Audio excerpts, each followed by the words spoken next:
Des pots de gerbe. Plutôt.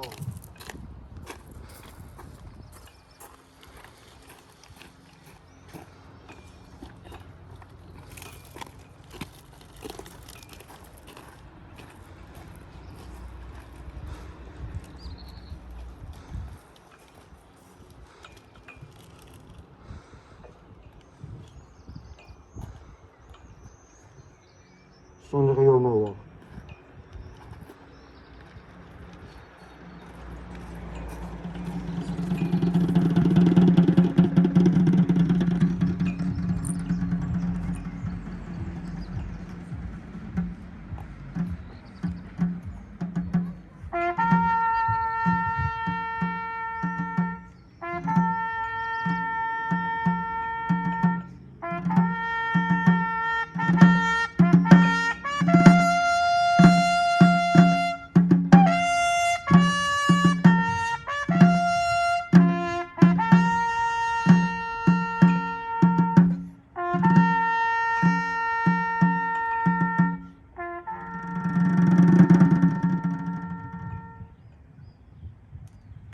Minute de silence.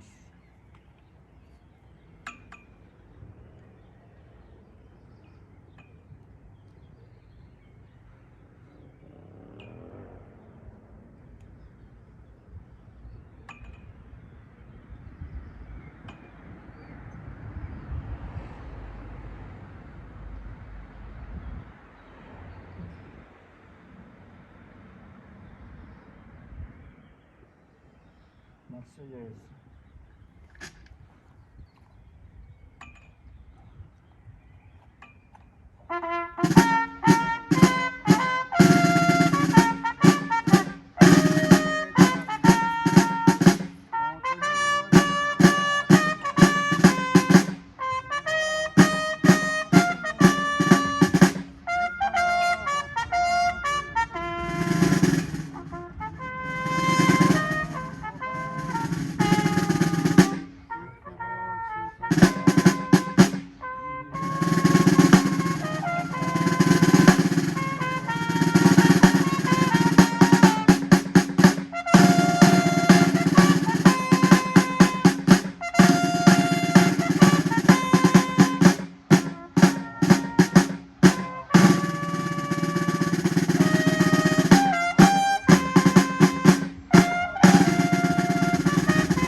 Repos.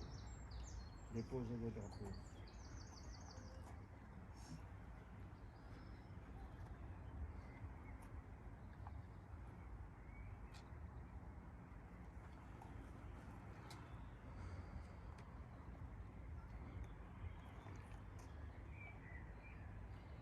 Madame le maire, Madame la conseillère départementale, Messieurs les élus,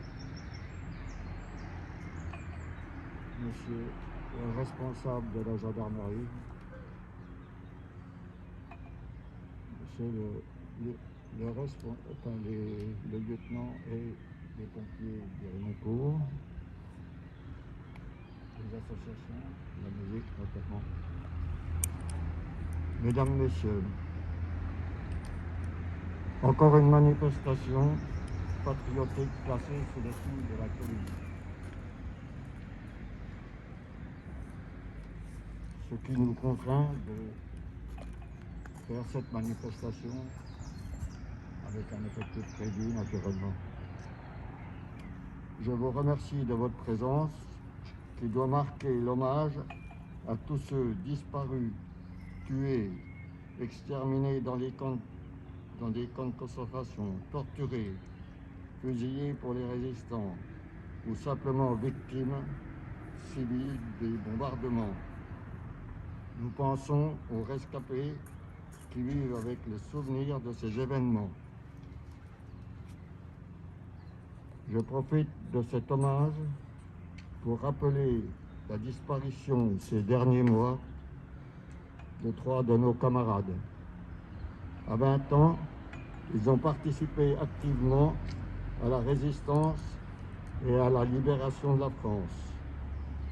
Ce sont par ancienneté Henri Foch, Marcel Chalère, Michel Bimin,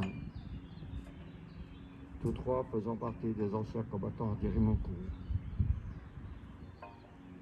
L'Union des anciens combattants appelle chacun à promouvoir vers les jeunes surtout la solidarité et la paix en ces temps perturbés. Je passe la parole à Madame le maire.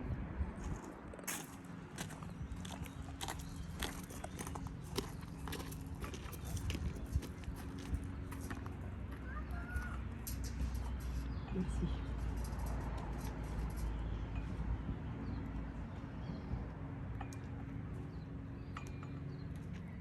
« 8 mai 1945. Par 2 fois, l'Allemagne a signé sa capitulation sans condition. Pour l'Europe, la délivrance est là, la guerre est finie. Enfin, après tant de souffrances et de désolation, après tant d'espérance et de lutte acharnée, même les épreuves les plus douloureuses ont une fin. Même les tempêtes les plus dévastatrices s'achèvent. Une joie bouleversée emplit les cœurs, les drapeaux ornent les fenêtres, les embrassades se noient dans la liesse populaire. Derrière les larmes de joie, celles de la peine affleurent. Personne n'oublie les villes ruinées, les vies dévastées. Personne n'oublie que l'humanité a payé le plus lourd tribut de son histoire. Notre monde en fut à jamais changé. La Seconde Guerre mondiale est une rupture pour notre civilisation qui se sait encore davantage fragile et mortelle. 76 ans plus tard, reliés par notre mémoire commune et épris de la même reconnaissance, nous nous unissons par la pensée et par notre hommage pour saluer le souvenir de celles et ceux qui ont combattu et abattu le fléau nazi.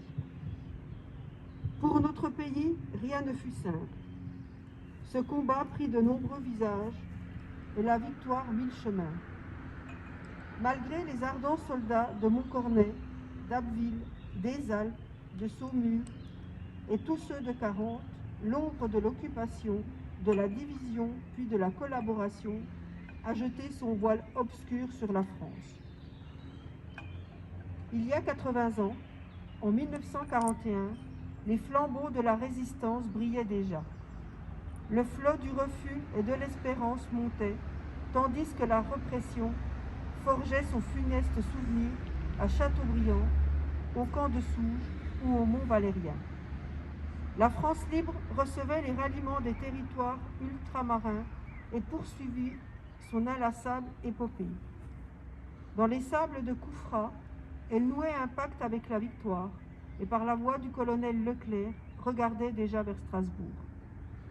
À l'instar d'Hubert Germain, dernier des compagnons de la libération, ce fut toute une jeunesse ardente et résistante qui refusa la défaite et l'asservissement, qui refusa de servir les desseins de l'occupant. Tous, ils ont permis à la France de s'asseoir à la table des vainqueurs. Cela fut rendu possible par le combat acharné des armées françaises et des armées alliées, par les forces françaises libres qui jamais ne cessèrent la lutte, par le dévouement des résistants de l'intérieur, par chaque Française et Français qui a refusé l'abaissement de la France et la négation de ses valeurs. Notre gratitude demeure indéfectible. Entendons les mots de Malraux. Un monde sans espoir est irrespirable. La victoire de 1945 est le succès de l'espérance, mais elle est aussi l'aube d'un nouvel effort collectif pour la reconstruction, pour la paix et pour l'Europe. Hier comme aujourd'hui, face aux épreuves et aux crises du temps, la nation française se tient debout, résiliente et espérante. Unie et solidaire, souvenons-nous de l'adversité surmontée et de la liberté reconquise. Et c'est un message de Madame Geneviève Dariussecq, ministre déléguée auprès de la ministre des Armées chargée de la mémoire et des anciens combattants.